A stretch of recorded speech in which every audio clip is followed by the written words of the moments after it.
नमस्कार, झारखंड के संथाल परगना न्यूज में आपका स्वागत है। अब आप खबर जानेंगे दुमका, देवघर, जामताड़ा, गोड्डा, पाकुड़ और साहिबगंज जिला से। आप न्यूज को किस गांव या शहर से देख रहे हैं, हमें कमेंट में जरूर बताएं। वीडियो को शुरू करने से पहले आज का लाइक एम 50 रखते हैं। उम्मीद है आप इसे पूरा कर देंगे। तो चलिए जानते हैं शाम तक का मुख्य समाचार।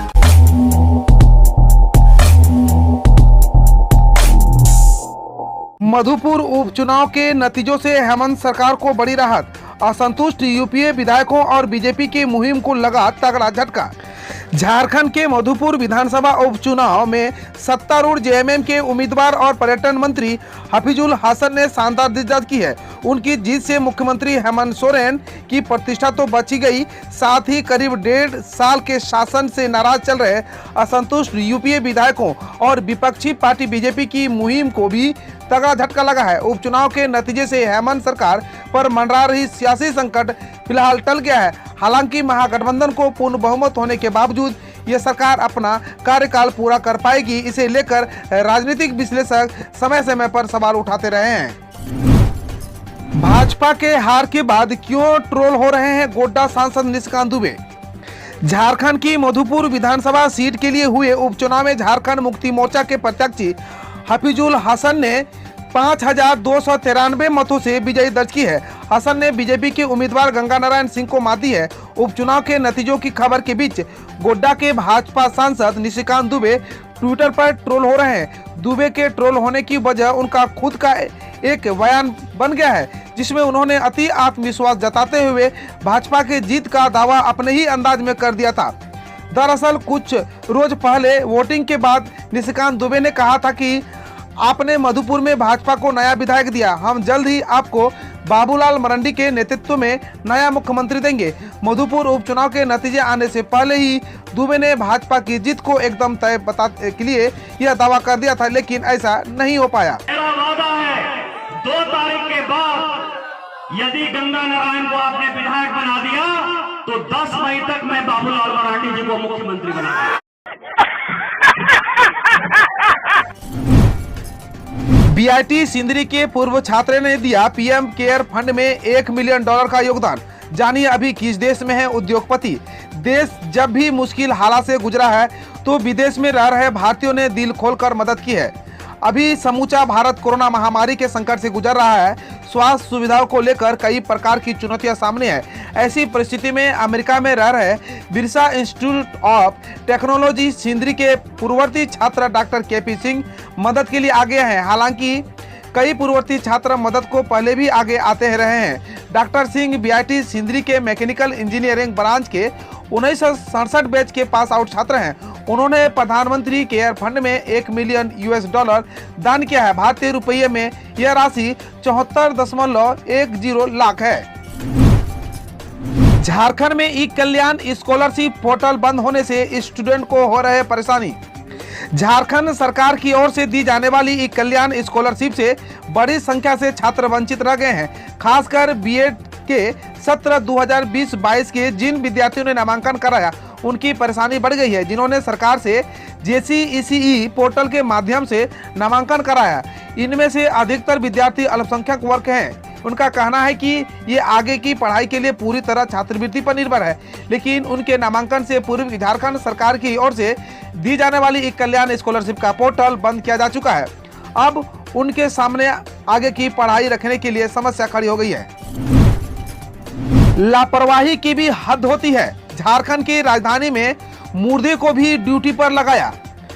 कोरोना से जंग जीतने का मैनेजमेंट कैसा है, इसका अंदाजा इसी बात से लगाया जा सकता है कि सदर अस्पताल में व्यवस्था संभालने के लिए जो टीम बनाई गई है उसमें कोरोना संक्रमित से लेकर मृत व्यक्ति को भी रखा गया है। लापरवाही इस हद तक है कि मृत व्यक्ति जब जिंदा था वह जिला प्रशासन की ऑफिस जाकर वहां अपना मेडिकल रिपोर्ट जमा कर टीम से नाम हटाने की गुहार लगाता है। वहां से उसे रिसीविंग भी मिल जाती है। कुछ दिन बाद उस व्यक्ति की मृत्यु हो जाती है। इसके बाद जिला प्रशासन की ओर से टीम में संशोधन किया जाता है, लेकिन उस मृत व्यक्ति का नाम फिर से टीम में शामिल कर दिया जाता है। झारखंड में तेजी से हुई रिकवरी रेट में गिरावट। 30 दिनों में गिरकर रिकवरी रेट 74.44 पर पहुंची। झारखंड में कोरोना संक्रमितों की संख्या में तेजी से वृद्धि हो रही है। कोरोना से अब तक कुल 2,39,734 लोग संक्रमित हो चुके हैं। वहीं 1,78,468 लोग ठीक भी हो चुके हैं। इसके अलावा 2829 संक्रमितों की मौत भी हो चुकी है। फिलहाल राज्य में एक्टिव केस की संख्या 58,437 है। स्वास्थ्य विभाग की ओर से जारी पिछले 30 दिनों के आंकड़े का आकलन किया जाए तो रिकवरी रेट में काफी कमी आई है। झारखंड के छात्रों को आज से मिलेगा डिजिटल कंटेंट। नए इनोवेशन से भी पढ़ा सकेंगे शिक्षक। राज्य के सरकारी स्कूलों के बच्चों को सोमवार से यानी आज से डिजिटल कंटेंट मिलने लगेगा। जिस क्लास का व्हाट्सएप ग्रुप तैयार नहीं होगा उसके लिए इसे तैयार किया जाएगा। व्हाट्सएप ग्रुप के अलावा झारखंड के डिजी स्कूल ऐप, दीक्षा पोर्टल और लर्नेटिक ऐप के जरिए भी कंटेंट उपलब्ध कराया जाएगा। अपने क्लास के विकल्प में जाकर छात्र छात्रा कंटेंट देख सकेंगे। छात्र छात्राओं को पहले से तैयार कंटेंट देने के साथ साथ नए कंटेंट तैयार करने के लिए भी शिक्षकों को लगाया जाएगा। स्कूली शिक्षा और साक्षरता विभाग ने इसी जिले में ऐसे शिक्षकों की सूची मांगी है जो बेहतर कंटेंट तैयार कर सकते हैं। मौसम का मिजाज को देखते हुए मौसम का हाल जाने सबसे पहले इस हफ्ते आसमान में बादल मंडराते रहेंगे। धूप छांव के साथ आंधी पानी भी। इस हफ्ते लोगों को झुलसा देने वाली गर्मी का सामना नहीं करना पड़ेगा। धूप खिलेगी पर धूप के तेवर कड़े नहीं रहेंगे।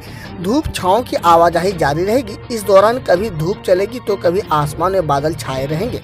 रह रहकर बारिश भी होती रहेगी। बीच बीच में 40 से 50 की रफ्तार से तेज आंधी चलने की भी संभावना है। बिजली गिरने को लेकर भी मौसम विभाग ने सतर्क किया है। मौसम विभाग की माने तो सोमवार को भी आसमान में बादल छाए सकते हैं। बादलों की आवाजाही बढ़ने से तेज गर्जन के साथ बारिश भी होने की संभावना है। मौसम विभाग ने पूरे झारखंड के लिए ये अलर्ट जारी किया है। खबर है मधुपुर उपचुनाव से। जिस सीट से पिता सबसे ज्यादा वोट से जीते थे वहीं सबसे कम अंतर से जीते हफीजुल। मधुपुर विधानसभा उपचुनाव का रिजल्ट रविवार को आ गया। अल्पसंख्यक कल्याण मंत्री और झामुमो प्रत्याशी हफीजुल हसन चुनाव जीत गए हैं। उन्होंने अपने निकटतम प्रतिद्वंदी भाजपा के गंगा नारायण सिंह को 5,247 वोटों से हराया। झारखंड के बाद मधुपुर सीट पर यह पहला ऐसा चुनाव है जब इतने कम वोट से जीत हार हुई है। इससे पहले 2005 के चुनाव में भाजपा के राज परिवार ने हाजी हुसैन अंसारी को सबसे कम 6,667 वोट से हराया था। यही नहीं 2019 में इसी सीट पर हाफिजुल के पिता हाजी हुसैन सबसे ज्यादा 23,059 वोटों से जीते थे। हालांकि तब हाजी हुसैन को 88,115 वोट मिले थे जबकि हफीजुल को 1,10,812 वोट मिले हैं जो पिता से 22,697 वोट अधिक है। वही भाजपा के गंगा नारायण सिंह को 1,05,565 वोट मिले। संक्रमितों की संख्या घटी। झारखंड में हर 100 सैंपल की जांच में 18 व्यक्ति मिल रहे हैं कोरोना संक्रमित। झारखंड में कोरोना थम नहीं रहा है। रविवार को 25,421 सैंपल की जांच हुई जिनमें से 4,738 संक्रमित मिले। यहीं 100 में से 18 व्यक्ति संक्रमित मिले। 115 लोगों की मौत हुई। हालांकि यह शनिवार की तुलना में कम है। उस दिन कुल 6,323 नए मरीज मिले थे। 159 लोगों की मौत भी हुई थी। हालांकि अच्छी बात यह है कि एक दिन में 4,541 लोग ठीक भी हुए थे। इसके साथ ही राज्य में अब एक्टिव मरीजों की संख्या 58,519 हो गई है। राज्य में रविवार को सबसे ज्यादा 913 मरीज रांची में मिले जबकि पूर्वी सिंहभूम में 652 और हजारीबाग में 346 संक्रमितों की पहचान हुई। मृतकों में से सबसे ज्यादा 42 लोग रांची के थे। वहीं धनबाद व पूर्वी सिंहभूम में 12-12, रामगढ़, हजारीबाग व देवघर में 5-5, पश्चिमी सिंहभूम व खूंटी में 4-4, जामताड़ा व गिरिडीह में 3-3, बोकारो, गढ़वा, कोडरमा, पलामू व सरायकेला में 2-2 कोरोना संक्रमितों की जान गई। कोरोना से ठीक होने वाले में से सबसे ज्यादा 792 लोग रांची के हैं। कोरोना से बचाव में टीका है सबसे अहम हथियार। गंभीर हालत वाले 90 से 95% संक्रमितों ने नहीं लिया था टीका। कोरोना संक्रमण से बचाव में टीका अहम हथियार साबित हो रहा है। टीका लेने वाले के शरीर पर वायरस का गंभीर प्रभाव नहीं पड़ रहा है। राजधानी के सरकारी व निजी अस्पतालों में गंभीर हालत में आने वाले अधिकतर संक्रमितों ने टीका नहीं लिया है। डॉक्टरों का कहना है कि पिछले 1 महीने में देखा गया है कि गंभीर अवस्था में अस्पताल आने वाले सिर्फ 5 से 10% संक्रमितों ने कोरोना का पहला या दूसरा डोज लिया है, यानी 90 से 95% ने टीका नहीं लिया है। यह खबर है रांची से बहाना बनाकर ड्यूटी से भागने वाले चिकित्सकों, स्वास्थ्य कर्मियों व दंडाधिकारियों पर गिरेगी गाज। कोरोना महामारी से निपटने के लिए रांची जिला प्रशासन ने सरकार व्यवस्था को चुस्त और दुरुस्त करने की दिशा में अहम कदम उठाया है। कोरोना से बीमारी सहित अलग अलग बहाना बनाकर ड्यूटी से गायब रहने वाले चिकित्सकों, स्वास्थ्य कर्मचारियों, संविदा स्वास्थ्य कर्मचारियों से लेकर दंडाधिकारी को जवाबदेह बनाने की कार्रवाई शुरू हो गई है। रविवार को एक एक कर पूरे सिस्टम की पड़ताल की गई। इसके अलावा मॉनिटरिंग सिस्टम की भी जांच की गई। उपायुक्त छबीर रंजन ने कहा कि महामारी के समय लापरवाही और बहानाबाज करने वाले की खैर नहीं। लोग अपने ड्यूटी करें या फिर सख्त कार्रवाई झेलने के लिए तैयार हैं।